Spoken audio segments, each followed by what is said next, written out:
ಮುಖ್ಯಮಂತ್ರಿಗಳು ಒಂದು ಸ್ಟೇಟ್ಮೆಂಟ್ ಕೊಟ್ಟಿದ್ದಾರೆ. ಅದು ದಕ್ಷಿಣ ಕನ್ನಡ ಜಿಲ್ಲೆಯವರಿಗೆ ಅದು ಅರಗಿಸ್ಕೊಳ್ಳೋಕ್ಕೆ ಕಷ್ಟ ಅಥವಾ ಅಪತ್ಯ ಆಗುವಂಥ ಸ್ಟೇಟ್ಮೆಂಟ್.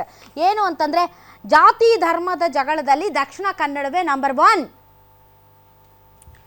ಇಲ್ಲಿ ಎತ್ತುಕಟ್ಟೋರ ಸಂಖ್ಯೆ ಜಾಸ್ತಿ. ಅಮಾಯಕ ಬಡವರ ಮಕ್ಕಳನ್ನು ಕೋಮು ಘರ್ಷಣೆಗೆ ಬಳಸ್ಕೊಳ್ತಾರೆ. 100% ನಡೀತಾ ಇದೆ. ಇವಾಗ ಇವರು ಹೇಳಿದ್ರು, ಸುಹಾಸ್ ಶೆಟ್ಟಿ ಆದರು. ಸುಹಾಸ್ ಶೆಟ್ಟಿ ಆದಮೇಲೆ ಇನ್ನೊಬ್ಬ ಅಮಾಯಕನ್ ಮರ್ಡರ್ ಮಾಡಿದ್ರು. ಅವಾಗಲೂ ಅವನೇನು ಪಾಪ ಮರಳು ತೊಗೊಳಕ್ಕಂತ ಬಂದವನಿಗೆ ಕರ್ಕೊಂಡೋಗಿ ಫ್ರೆಂಡ್ಶಿಪ್ಪಲ್ಲೇ ತೊಗೊಂಡೋಗಿ ಕತ್ಕೊಯ್ಯೋ ಕೆಲಸ ಮಾಡಿದ್ರು. ಅದ್ರ ಬಗ್ಗೆ ಮಾತಾಡಲ್ಲ ಇವರು, ನಮ್ಮ ಸ್ನೇಹಿತರು. ಆದರೆ ಸುಹಾಸ್ ಶೆಟ್ಟಿ ಮಾತ್ರ ಮಾತಾಡ್ತಾರೆ. ಸುಹಾಸ್ ಶೆಟ್ಟಿ ಯಾಕೆ ಮರ್ಡರ್ ಆದರು ಅಂತ ಅವ್ರಿಗೂ ಗೊತ್ತು, ನನಗೂ ಗೊತ್ತು, ನೋಡ್ತಾ ಇರೋ ಪ್ರತಿಯೊಂದು ಮೀಡಿಯಾಗೂ ಗೊತ್ತು. ಅವನು ಏನಕ್ಕೆ ಮರ್ಡರ್ ಆಯಿತು, ಯಾವ ವಿಚಾರಕ್ಕೋಸ್ಕರ ಮರ್ಡರ್ ಆಯಿತು ಅಂತ ಹೇಳ್ಬಿಟ್ಟು. ಆದ್ರೆ ಮಾತಾಡಿದ್ರೆ ಬರೀ ಇವರು ಸುಹಾಸ್ ಶೆಟ್ಟಿ ಬಗ್ಗೆ ಮಾತಾಡ್ತಾರೆ, ಬೇರೆಯವ್ರ ಬಗ್ಗೆ ಯಾಕೆ ಮಾತಾಡಲ್ಲ? ಇದೇ ಈ ಮನಸ್ಥಿತಿ ಇದೆಯಲ್ಲ, ಈ ಮನಸ್ಥಿತಿ ಹೋಗ್ಬೇಕು ಅಂತ ನಾನು ಹೇಳೋದು. ಒಬ್ಬ ಮುಸಲ್ಮಾನ ಮುಖಂಡ ಮಾತಾಡುವಾಗ ಬರೀ ಅಶ್ರಫ್ ಬಗ್ಗೆ ಹೇಳೋದಾಗ್ಲಿ, ಒಬ್ಬ ಹಿಂದೂ ಮುಖಂಡ ಅಥವಾ ಬಿಜೆಪಿ ಅವ್ರು ಮಾತಾಡುವಾಗ ಬರೀ ಸುಹಾಸ್ ಶೆಟ್ಟಿಯ ಬಗ್ಗೆ ತಡ್ರಿ ಸ್ವಾಮಿ, ನೀವು ಯಾಕೆ ಜಾತಿ ಧರ್ಮ ಹೇಳ್ತೀರಾ? ಒಂದ್ ನಿಮಿಷ ತಡ್ಕೊಳ್ಳಿ. ಒಬ್ಬ ಹಿಂದೂ ಮುಖಂಡ ಮಾತಾಡುವಾಗ ಬರೀ ಸುಹಾಸ್ ಶೆಟ್ಟಿ ಬಗ್ಗೆ ಹೇಳೋದು, ದೀಪಕ್ ರಾವ್ ಬಗ್ಗೆ ಹೇಳೋದು, ಶರತ್ ಮಡಿವಾಳ ಬಗ್ಗೆ ಹೇಳೋದು, ಮುಸ್ಲಿಂ ಮುಖಂಡರು ಮಾತಾಡುವಾಗ ಅಶ್ರಫ್ ಕಲಾಯಿ ಬಗ್ಗೆ, ಮಸೂದ್ ಬಗ್ಗೆ ಮಾತಾಡೋದು, ಫೌಜಿಲ್ ಬಗ್ಗೆ ಮಾತಾಡೋದು, ಈ ಥರ ಮಾತಾಡೋದ್ರಿಂದಲೇ ಅಲ್ಲೇ ತಾರತಮ್ಯ, ಅಲ್ಲೇ ಭೇದ ಭಾವ, ಅಲ್ಲೇ ಧರ್ಮಗಳ ನಡುವಿನ ಬಿರುಕು.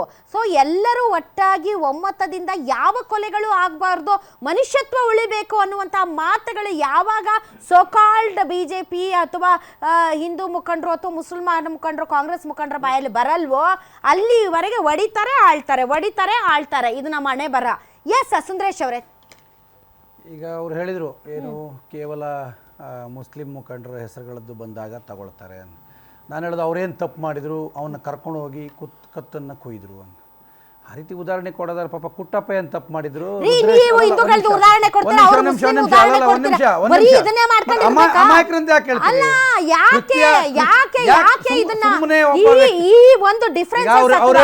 ಅವ್ರು ಹೇಳಿದ್ರು ಸುಹಾಸ್ ಶೆಟ್ಟಿ ಇದು ರೀಸನ್ ಇದೆ. ಏನ್ ರೀಸನ್ ಹೇಳಿ?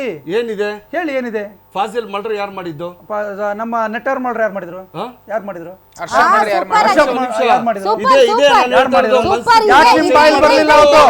ಯಾಕೆ ಯಾವ ಮುಸಲ್ಮಾನರು ಅವತ್ತು ಪ್ರತಿಭಟನೆ ಮಾಡಲಿಲ್ಲ?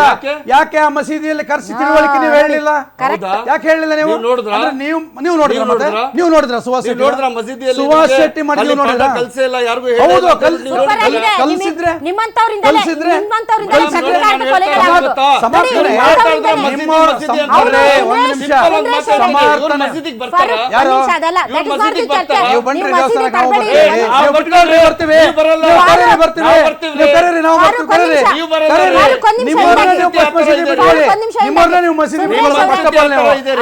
ಬೇರೆ ಬೇರೆ ಕಟ್ಕೊಡ್ತೀರಾ ಮಸೀದಿಗಳನ್ನ?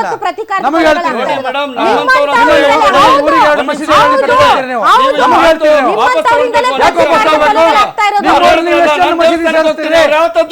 ನಿಮ್ಮಲ್ಲಿ ನೀವು ಎಷ್ಟು ಮಸೀದಿ ಸೇರಿಸ್ತೀರಿ, ಅವ್ರ ಜಾತಿಯಲ್ಲಿ ಅವರ ಮಸೀದಿ ಸೇರಿಸಲ್ಲ, ಬೇರೆ ಬೇರೆ ಮಸೀದಿಗಳಿಗೆ ಹಾಕ್ತೀರಿ ನೀವು. ಅವ್ರು ಮಾತ್ರ ಅಮಾಯಕರಂದ್ರೆ ಇವ್ರು ಅಮಾಯಕರಲ್ವಾ? ನಾನು ಪ್ರತಿನಿತ್ಯ ಹೋಗ್ತೀನಿ. ನೀವು ಹೋಗಿದ್ದೀರಾ ಯಾವತ್ತಾದ್ರೂ? ಎಲ್ಲಿಗೆ?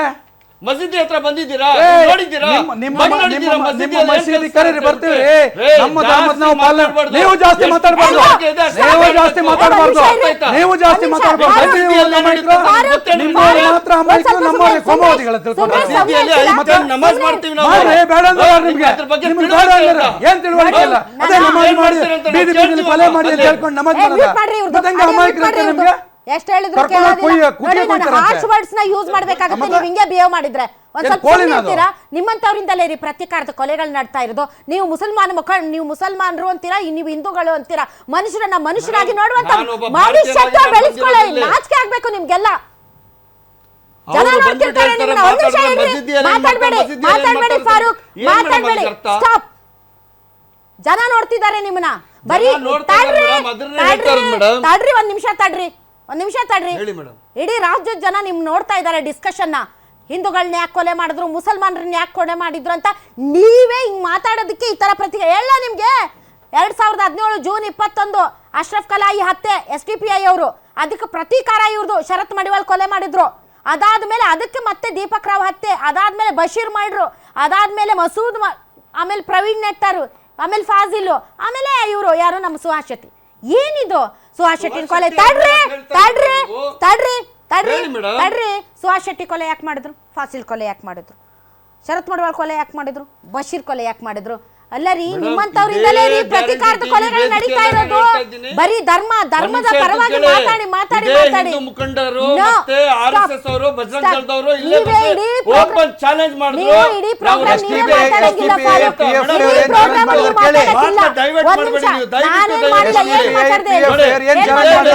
ಒಂದ್ ನಿಮಿಷ ಹೇಳ್ತೀನಿ ಕೇಳಿ. ಇದೇ ವೇದಿಕೆ ಮೇಲೆ ನಾನು ಇದೇ ಸ್ಟೇಜ್ ಅಲ್ಲಿ ಕುತ್ಕೊಂಡು ನಾನು ಮಾತಾಡಿದಾಗ ಪುನೀತ್ ಕೆರಳಿ ಅವರು ಏನ್ ಹೇಳಿದ್ರು, ನಾವು ರಕ್ತ ಸುರಿಸ್ತೀವಿ, ನಾನು ಪುನೀತ್ ಕೆರಳಿ ಅವ್ರದೆಲ್ಲ ಬೇಡ, ನನ್ಗೆ ಆ ಮನುಷ್ಯನ ನನಗೆ ಬೇಡ. ಇಲ್ಲಿ ನಾನು ಇರ್ಲಿಲ್ಲ ಅವಾಗ ಪುನೀತ್ ಕೆರಳಿ ಇದ್ದಾಗ ಆ ಮನುಷ್ಯನ ಬಗ್ಗೆ ಡಿಸ್ಕಷನ್ ಮಾಡ್ಬೇಕಾಗಿಲ್ಲ. ಯಾಕೆ ಅಂತಂದ್ರೆ ಒಂದ್ ನಿಮಿಷ ತಡ್ರಿ, ಮ್ಯೂಟ್ ಮಾಡ್ರಿ, ಬಹಳ ಆಯ್ತು. ಮತ್ತೆ ಹೇಳ್ತಿದ್ರು ನಂಗೆ ಪುನೀತ್ ಕೆರಳಿನೋ ಅಥವಾ ಯಾರು ಈ ರಾಜ್ಯದಲ್ಲಿ ಕೋಮುದ್ವೇಷವನ್ನ ಕೆರಳಿಸ್ತಾರೋ, ಯಾರು ಧರ್ಮಗಳ ನಡುವೆ ಬೆಂಕಿ ಹಚ್ಚುತ್ತಾರೋ, ಯಾರು ಗೋವುಗಳನ್ನ ಮುಂದಿಟ್ಕೊಂಡು ಕೊಲೆಗಳಿಗೆ ಮುಂದಾಗ್ತಾರೋ ಅಂಥವ್ರ ಬಗ್ಗೆ ನಂಗೆ ಮಾತಾಡಕ್ಕೆ ಇಷ್ಟ ಇಲ್ಲ. ಅದು ಪುನೀತ್ ಕೆರೆಹಳ್ಳಿ ಯಾರಾದ್ರೂ ಆಗ್ಲಿ, ಸಮಾಜದ ಸ್ವಾಸ್ಥ್ಯ ಕಾಪಾಡೋಕೆ ಅವ್ರು ಮುಂದೆ ನಿಲ್ತಾರ, ಅದು ಪುನೀತ್ ಕೆರೆಹಳ್ಳಿ ಆಗ್ಲಿ ಬೇರೆ ಯಾರಾದ್ರೂ ಆಗ್ಲಿ, ಡೆಫಿನೆಟ್ಲಿ ಅವ್ರಿಗೆ ಎನ್ಕರೇಜ್ಮೆಂಟ್ ಇದೆ. ಮೇಡಮ್ ಅವರೇ ನಿಮ್ನ ಸ್ಟ್ಯಾಂಡ್ ಅಪ್ರಿಶಿಯೇಟ್ ಮಾಡ್ತೀನಿ. ಯಾರೇ ಇಲ್ಲ ಬಿಡ್ರಿ, ಕಾಂಗ್ರೆಸ್ ಆಯ್ತಾ ನೀವು ಮಾತಾಡುವಾಗ ಅವ್ರು ಸುಮ್ಮನಿದ್ರ ಲೆಟ್ ಹಿಮ್ ಕೂತ್ಕೊಳ್ರಿ, ಮಧ್ಯದಲ್ಲಿ ಬಾಯ್ ಹಾಕ್ಬಿಡಿ ಕಣ್ರಿ. ಒಂದ್ ನಿಮಿಷ, ನೀವು ವಿಷಯ ಮಾತಾಡ್ತೀರಾ ಅಥವಾ ಇದೇ ಜಗಳ ಆಡ್ತೀರಾ? ಜಗಳ ಸರಿ, ಈಗ ನಿಮ್ ಸ್ಟ್ಯಾಂಡ್ ನ ಅದಕ್ಕೆ ಅವ್ರಿಗೆ ಅರ್ಗಿಸ್ಕೊಳಕ್ ಆಗ್ತಾ ಇಲ್ಲ ಮೇಡಮ್. ಅದು ನಾವು ಅಪ್ರಿಶಿಯೇಟ್ ಮಾಡ್ತೀವಿ, ನಿಮಗಿಲ್ವಲ್ಲ ಸರ್ಕಾರದಲ್ಲಿ ಕೂತಿರೋರ್ಗೆ. ಮೇಡಮ್ ನಾನು ಬ್ರೇಕ್ ತಗೊಳ್ಬೇಕು, ನಂಗೆ ಬ್ರೇಕ್ ಇದೆ, ಹಬ್ಬದ ಟೈಮ್ ಇದು.